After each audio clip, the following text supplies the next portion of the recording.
Et Nico, tu peux mettre la première slide si tu es d'accord. Voilà, merci beaucoup.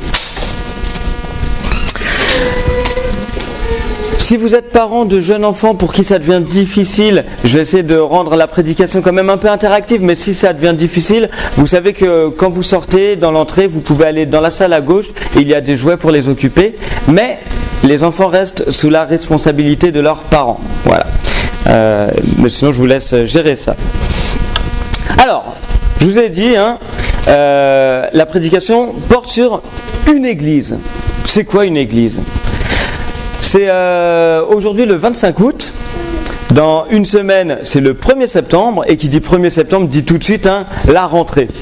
La rentrée pour les étudiants. Quelque part, même ceux qui ont travaillé tout l'été se sentent en rentrée au 1er septembre. Tout le monde revient, les activités de l'église reprennent, etc.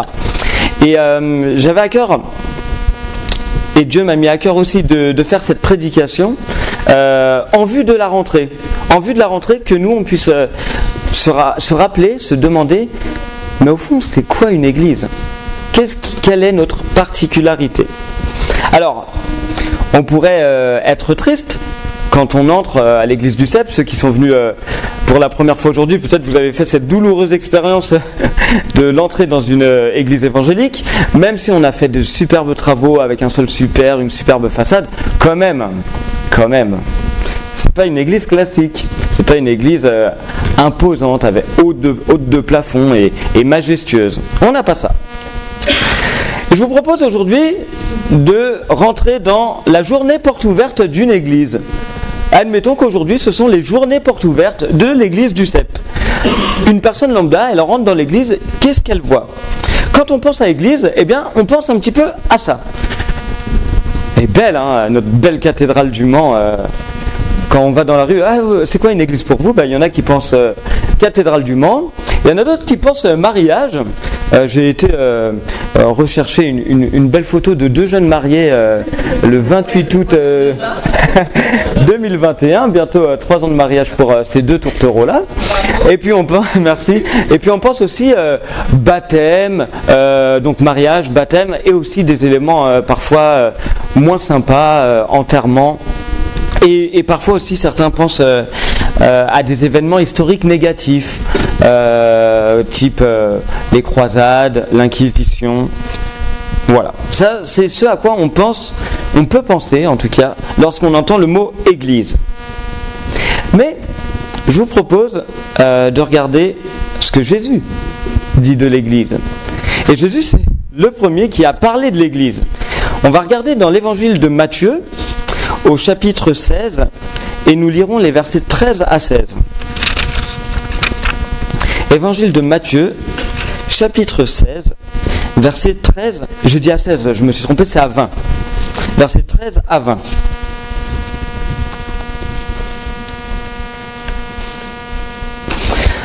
Par la manière dont Jésus parle de l'église, en fait, on se rend compte que l'église, c'est pas un bâtiment.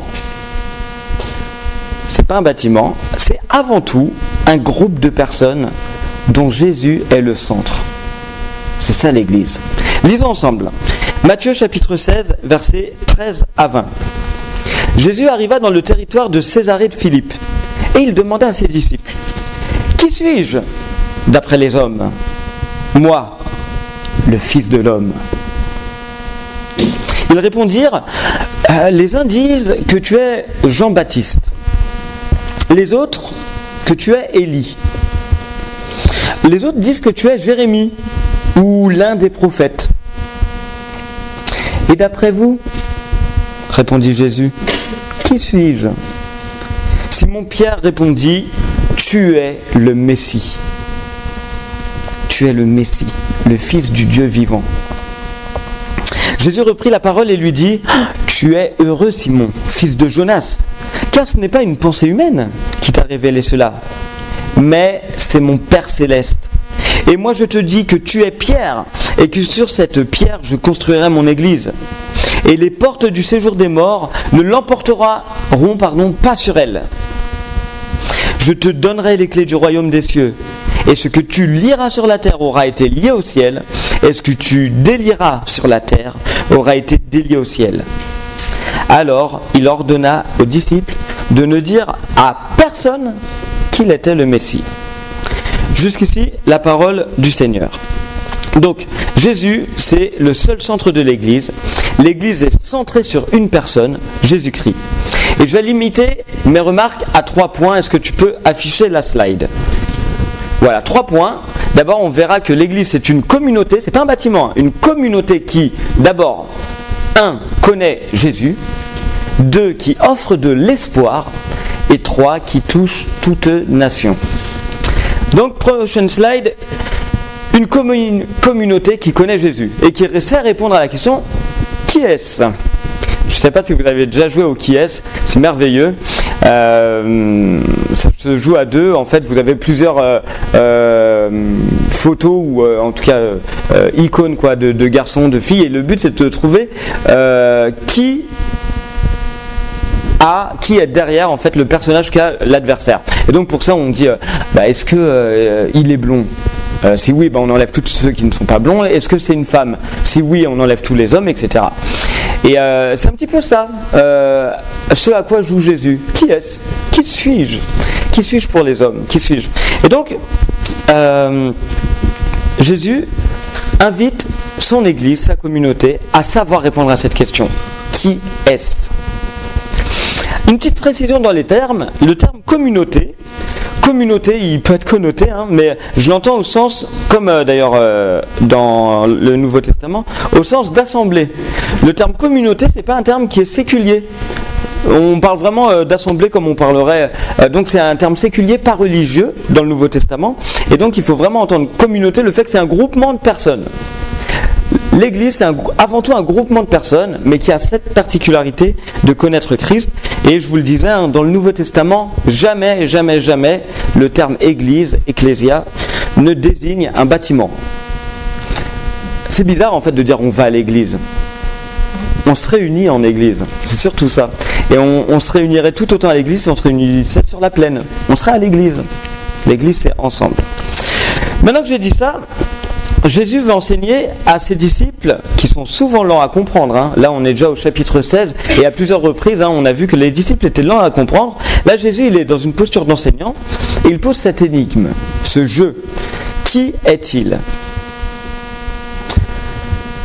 On aurait plein de choses à répondre.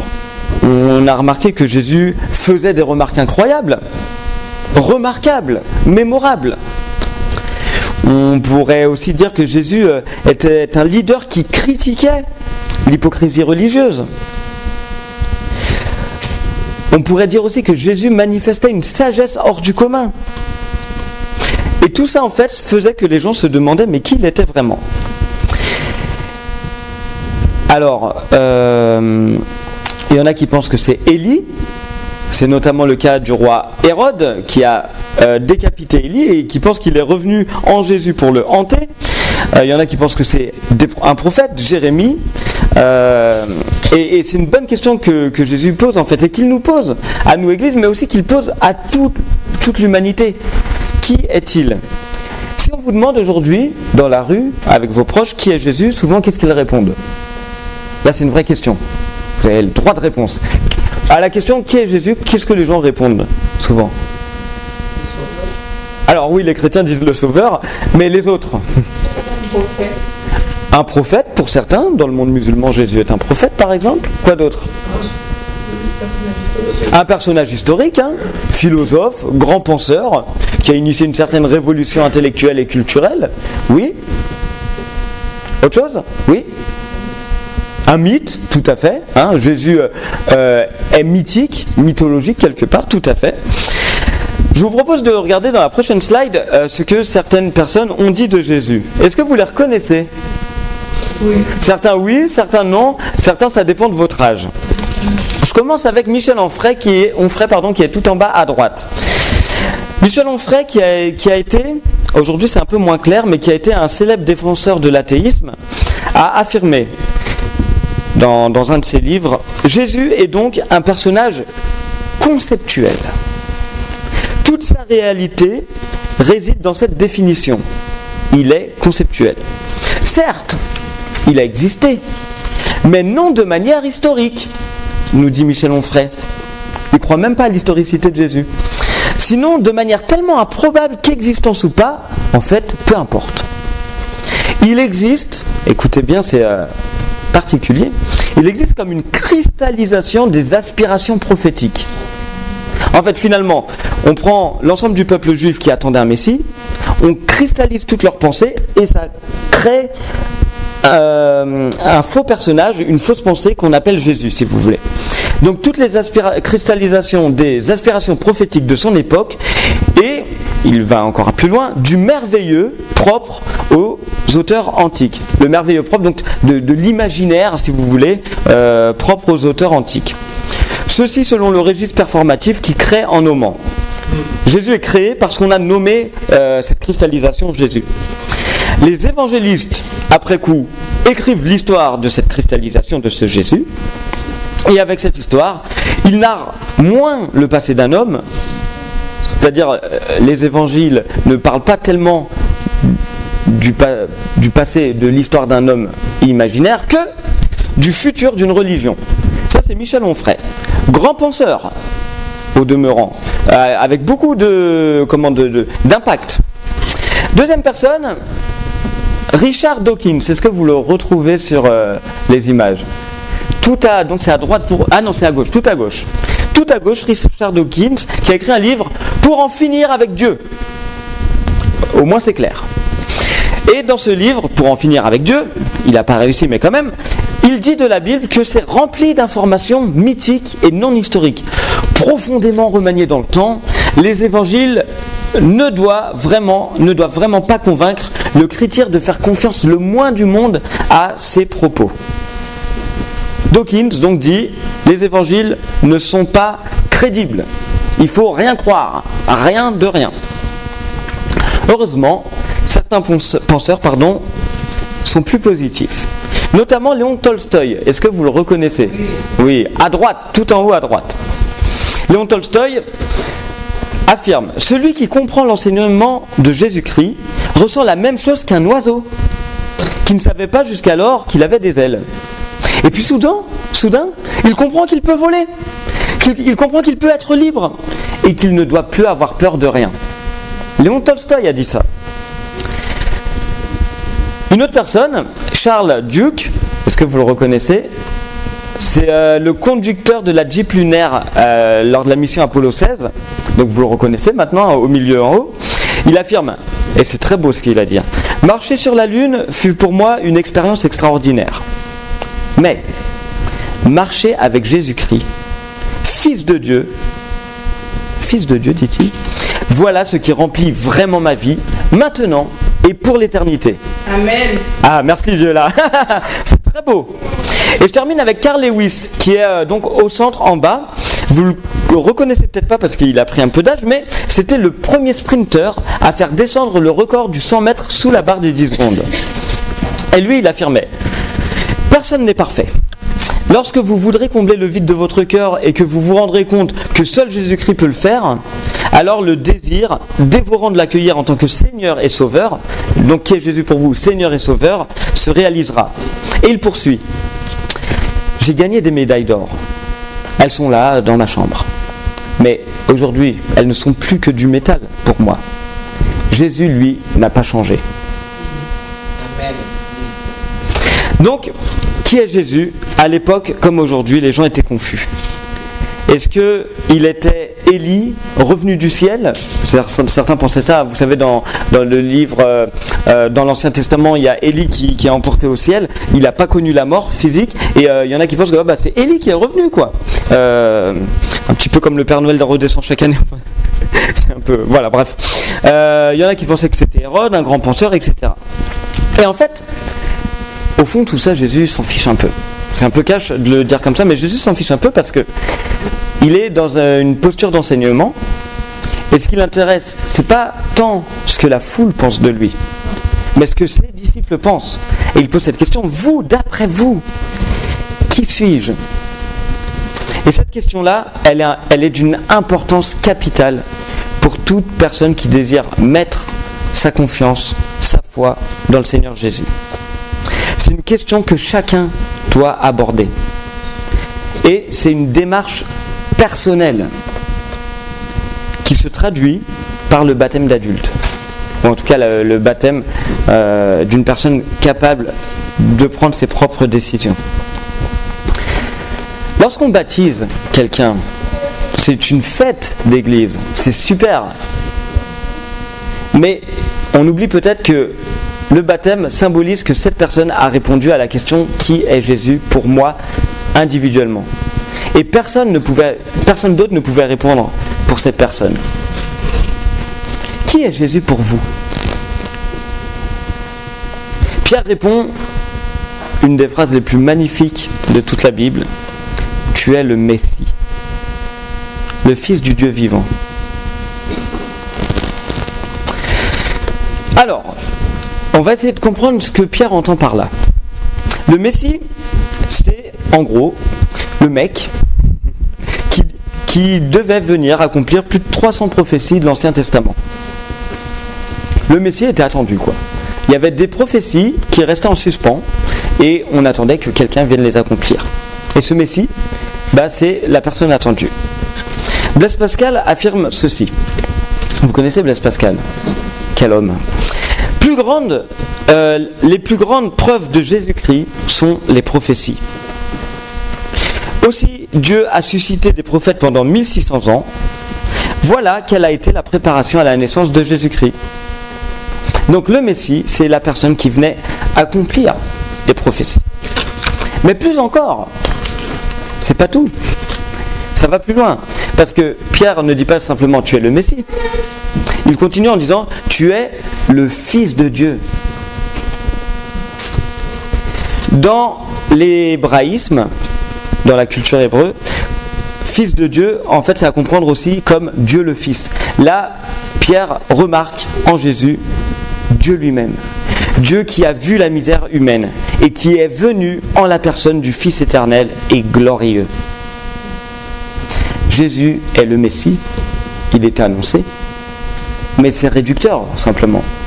Il est le Messie divin, le Messie royal, le Fils de Dieu, ou alors, dit autrement, Dieu incarné, le Fils. Donc, pour conclure cette première partie, l'Église, c'est la communauté qui reconnaît en Jésus-Christ le Messie et le Seigneur, Dieu. L'Église accueille des gens qui ont personnellement réfléchi à qui était Jésus et qui se sont tournés vers lui comme Seigneur et Sauveur, comme Messie annoncé et comme Dieu. Prochaine slide. L'Église, c'est aussi une communauté qui offre de l'espoir. Et je me permets de relire les versets 17 et 18. J'espère que vous n'avez pas trop d'attentes sur ces versets et leurs explications. Ils ne sont pas faciles. Donc versets 17 et 18, Jésus reprit la parole et lui dit « Tu es heureux, Simon, fils de Jonas, car ce n'est pas une pensée humaine qui t'a révélé cela, mais c'est mon Père céleste. » Autrement dit, Simon-Pierre a parlé parce que Dieu lui a mis à cœur. En fait, dit autrement, c'est comme lorsqu'on dit que l'Esprit Saint nous pousse à nous convertir, nous pousse à accepter. Donc voilà, c'est Dieu qui a révélé à Simon-Pierre cette phrase. Et moi, dit Jésus, je te dis que tu es Pierre, et que sur cette pierre, ou sur ce rocher, mais on va garder le jeu de mots grec, et sur cette pierre, je construirai mon église, et les portes du séjour des morts ne l'emporteront pas sur elle. Alors c'est un texte difficile, parce que... il y en a qui disent non, c'est pas difficile. Ça peut, en tout cas, c'est difficile à travers l'histoire parce que ça a été compris de manière très diverse. Et les catholiques, par exemple, ont compris ce texte comme si Jésus disait à Pierre, donnait à Pierre une autorité particulière qui se traduira par la succession apostolique et qui justifiera, légitimera la papauté. Non quoi ? Non, c'est faux. C'est faux quoi ? Ce que je dis ? Pierre, Ah oui, bah oui. Merci Jocelyne. T'as ça très à cœur, hein ? Merci. Effectivement, c'est faux. On va essayer de comprendre au mieux ce texte. Mais voilà, pour les catholiques, ça légitime une transmission apostolique et un pouvoir papal avec une autorité particulière de Pierre. Et on verra que c'est pas faux ça, que Pierre a une autorité particulière dans le livre des Actes, je reviendrai dessus, mais une autorité particulière de Pierre en matière de foi, de dire la foi et le contenu de la foi, et finalement on va dire les doctrines à venir. Et ça, Jocelyne, tu peux le redire, c'est... Merci. Il y a un jeu de mots intéressant en grec et en français. On a une langue qui sait avoir cette même équivalence. Tu es Pierre, Pétros, et sur cette pierre, Pétra, je bâtirai mon église. On est, je crois, une des seules langues où cette équivalence Pétros, Pétra existe. Donc, tu es Pierre, et sur cette pierre, jeu de mots, je bâtirai, je construirai, j'édifierai mon église. Qu'est-ce que ça veut dire ? Premièrement, rappelez-vous, église n'a pas de sens physique. L'église, c'est une communauté. Alors, en quoi Pierre a effectivement joué un rôle majeur dans l'histoire de l'église et dans la construction d'une communauté ? Eh bien ça, je vous renvoie au livre des Actes, où Pierre, à chaque fois que les livres des Actes, Jésus nous dit un petit peu son plan d'action pour l'évangélisation. Jérusalem, Judée, Samarie, confins du monde. Et à chaque fois que l'évangile est annoncé, d'abord à Jérusalem, puis en Judée, Samarie, puis aux confins du monde, il y a Pierre. Il y a Pierre qui joue le rôle de ouverture à toutes les nations de la foi en Jésus-Christ. Pierre joue ce rôle central. Et c'est tout. Parce que prochaine slide, s'il te plaît Nicolas, c'est ça en fait ce qui est important dans ce que dit Jésus. Les portes du séjour des morts ne l'emporteront pas sur elle. Sur elle qui ? Les catholiques pensent parfois que c'est sur elle la pierre, Pétra. C'est sur elle l'église, l'ecclésia. Les portes du séjour des morts ne peuvent pas l'emporter sur l'église. Je vais dire les choses autrement. L'église existe pour défoncer des portes. L'église défonce des portes. Des portes qui retiennent captifs les morts spirituels, ceux qui mourront un jour sans espérance. L'église vient offrir un espoir par rapport à la condition mortelle de l'homme. Et cet espoir que l'église offre, c'est Jésus. Vous voyez un petit peu le raisonnement. L'église connaît Jésus. Et connaissant Jésus, elle vient offrir ce même Jésus au monde qui en a besoin. L'Église offre un espoir à la condition mortelle de l'homme. Les portes du séjour des morts ne l'emporteront pas sur elle. La mort ne peut rien face à l'Église. Parce qu'elle connaît Jésus et que Jésus est la vie. S'il y a bien quelque chose de tragique dans notre vie, c'est la mort. La mort, c'est ce qu'il y a de plus tragique dans notre vie. À cause de la tristesse effroyable qu'elle procure à ceux qui restent. À cause de son caractère généralisé, tous les hommes meurent. Et parce que surtout, la mort est le fruit, vient du péché. Jésus est venu vaincre le péché et la mort.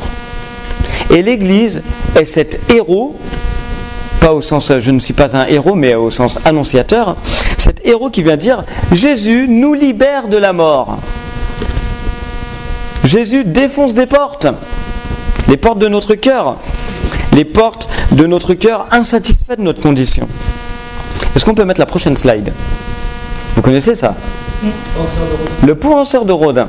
Ce qu'on ne sait pas souvent à propos du penseur de Rodin, c'est mais à quoi il pense ? Alors ça a fait couler beaucoup d'encre à quoi il pense. Sauf qu'on oublie que le penseur de Rodin, c'est une partie d'une œuvre plus grande. Je ne sais pas si vous le saviez. Et cette œuvre plus grande, c'est ça plus le penseur de Rodin, plus quelques autres éléments. Autrement dit, le penseur, c'est une partie de l'œuvre. C'est comme si en fait on n'avait que les yeux de la Joconde et qu'on se focalisait que sur ça. Ce qui est intéressant en soi. Mais il faut prendre le tableau dans son entièreté. Et bien là, il faut prendre son œuvre dans son entièreté. Et cette œuvre s'appelle La porte du séjour des morts. Je refais un peu votre culture générale aujourd'hui. La porte du séjour des morts. Grande sculpture de Rodin. Et en fait, sur ça, de chaque côté, il y a d'un côté l'enfer et de l'autre, le paradis. Et l'homme, en fait, à quoi il pense, ce penseur? C'est au fond, où va-t-il aller? Où va-t-il aller? La mort doit nous faire réfléchir, pour nous-mêmes et pour les autres. Mais, redisons-le, la mort ne peut rien face à l'Église. Et plus encore, l'Église donne au monde la vie qu'elle a reçue, qu'elle reçoit de Jésus. Donc pour faire le point entre notre 1 et notre 2, l'Église est une communauté centrée sur Jésus, car Jésus est celui qui peut libérer de la mort. Voici pourquoi l'Église offre de l'espoir. Et on en arrive à notre troisième point. Donc, l'Église est une communauté qui touche toutes les nations. Et ça, c'est les versets 19 et 20, que je relis aussi. Je te donnerai les clés du royaume des cieux. Ce que tu lieras sur la terre aura été lié au ciel, ce que tu délieras sur la terre aura été délié au ciel. Alors, il ordonna aux disciples de ne dire à personne qu'il était le Messie. À nouveau, des versets compliqués à comprendre, mais je propose de recontextualiser toujours, avec le verset clé qu'on avait mis en valeur, lié à la mort et au rôle d'ouvreur de porte qu'est l'Église. Et je vous ai dit, Pierre avait un rôle particulier dans les actes qui était d'ouvrir la porte aux nations à plusieurs reprises. Et ça nous interpelle. Pourquoi ? Les disciples ont mis, vous vous rappelez, j'ai commencé par là, les disciples sont très lents à comprendre. Ils ont fini, bon gré mal gré, par comprendre une chose merveilleuse, c'est que Jésus était le Messie, le Fils de Dieu vivant. Là, Jésus, il a dû se dire, enfin, ils ont compris. Mais il y a autre chose que les disciples ont mis énormément de temps à comprendre, c'est la portée de l'Évangile. La portée de la bonne nouvelle de l'Évangile. Il a fallu du temps pour que les disciples comprennent clairement que la bonne nouvelle était pour toutes les nations et pas uniquement pour les Juifs. La mort est vaincue non pas pour les Juifs, mais pour ceux qui mettent leur foi en Jésus-Christ. Est-ce qu'on peut mettre la prochaine slide, s'il te plaît ? Là, c'est un petit peu ça le livre des Actes. C'est de Jérusalem, Judée, Samarie, et jusqu'aux confins des extrémités de la terre, à Rome, et puis lorsqu'on a découvert le Nouveau Monde, et dans le Nouveau Monde, etc. Ça, c'est l'Église. Mais les disciples ont mis du temps à comprendre, y compris Pierre. Lisez le livre des Actes, ça a été un choc incroyable pour lui de savoir que l'Évangile, la bonne nouvelle, le salut, était ouvert, en fait, finalement, aux gens comme nous, qui n'ont rien de juif en nous. Qui n'avons, rien de juif en nous. Nous pouvons prier pour que notre Église soit une Église qui s'aime, avec des gens de toutes les nations en elle. L'Église est merveilleuse, elle est belle, parce que en elle, ça c'est mon espoir, c'est pas toujours le cas dans la réalité, parce qu'en elle, il n'y a pas de division comme il peut y en avoir dans le monde. Dans l'Église, le monde entier est représenté. Alors que à l'extérieur de l'Église, on cloisonne. Prochaine slide. Conclusion. Le CEP, une église au Mans. Une église qui connaît Jésus, nous l'espérons, c'est notre prière, c'est notre souhait. Une église qui offre de l'espoir, nous le prions et c'est notre souhait. Et une église qui touche toute nation. Le CEP est implanté ici, ça fait presque 50 ans, 1977. Le CEP a vécu des crises externes, internes, des divisions assez récentes, mais toujours là. Et nous prions pour que cette communauté soit une communauté qui connaisse Jésus, qui offre de l'espoir, qui touche toute nation, et qui annonce la victoire de Jésus-Christ sur le péché et sur la mort. Une petite citation encore de André Frossard. Vous savez, il a écrit le livre « Dieu existe, il m'a parlé ». Voici ce que dit André Frossard. Ce que les mécaniciens de l'esprit n'ont pas compris, Les mécaniciens de l'esprit, j'aime bien l'image, hein. Vous voyez ce que c'est un mécanicien, vous voyez l'esprit. Ce qu'ils n'ont pas compris, c'est que lorsque Dieu se manifeste, il n'a nullement besoin des sens. Il entre en communion directe avec cette aptitude au divin qu'est l'âme. Qu'est-ce qu'il est en train de dire ? C'est qu'en nous, dans l'homme, il y a potentiellement une aptitude au divin. Fruit de l'esprit bien sûr, mais une aptitude au divin, une envie de divin. Et l'Église vient voir les personnes pour mettre en communion, en relation, cette aptitude au divin et Jésus. C'est le rôle de l'Église. Alors, la semaine prochaine, 1er septembre, jour de rentrée, enfin c'est le dimanche, mais vous voyez ce que je veux dire, on entre dans une nouvelle année, que cette année soit pour notre Église, ici au CEP, l'occasion, l'année d'offrir au monde Jésus. Oui, mot de la fin, nous avons une communion les uns avec les autres et avec le Seigneur, et nous avons une relation les uns avec les autres et avec le Seigneur en Jésus. C'est tellement important ce groupe de mots, en Jésus.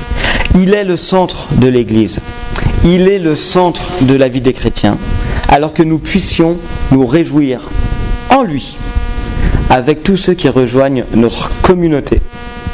Que notre Église, et c'est une de ses qualités principales, elle doit travailler les autres qualités qu'elle a, mais que notre Église continue d'être cette Église accueillante qui porte le fardeau les uns des autres. Je prie. Seigneur notre Dieu, merci pour 50 ans de l'Église du CEP au Mans. Merci parce que ce n'est pas la seule Église et parce que tu touches des cœurs, pas qu'à travers l'Église du CEP, heureusement Seigneur, mais à travers toutes ces églises au Mans notamment, et puis partout en France et partout dans le monde. Nous voulons être une communauté, les uns avec les autres, mais pas une communauté type club, une communauté qui connaisse et confesse Jésus-Christ, qui se soumet à sa seigneurie, qui se soumet à son autorité. C'est ce que nous voulons être.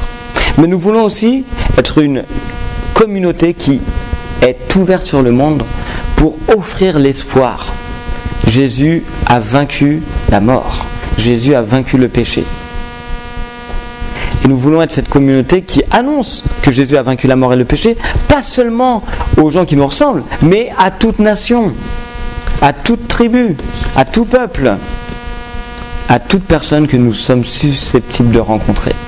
Seigneur, je veux te remercier pour la diversité dans cette Église, parce qu'elle est saine, elle est belle, puisque cette diversité n'entre pas en contradiction avec ce qui est prêché. Jésus-Christ, mort, ressuscité, pour l'humanité, pour nous personnellement, qui avons placé notre foi en lui. Elle est belle la diversité parce qu'elle ne vient pas contredire cette vérité fondamentale, initiale, et sur laquelle nous fondons toute notre foi, Jésus-Christ, Seigneur Sauveur. Merci Seigneur. Amen.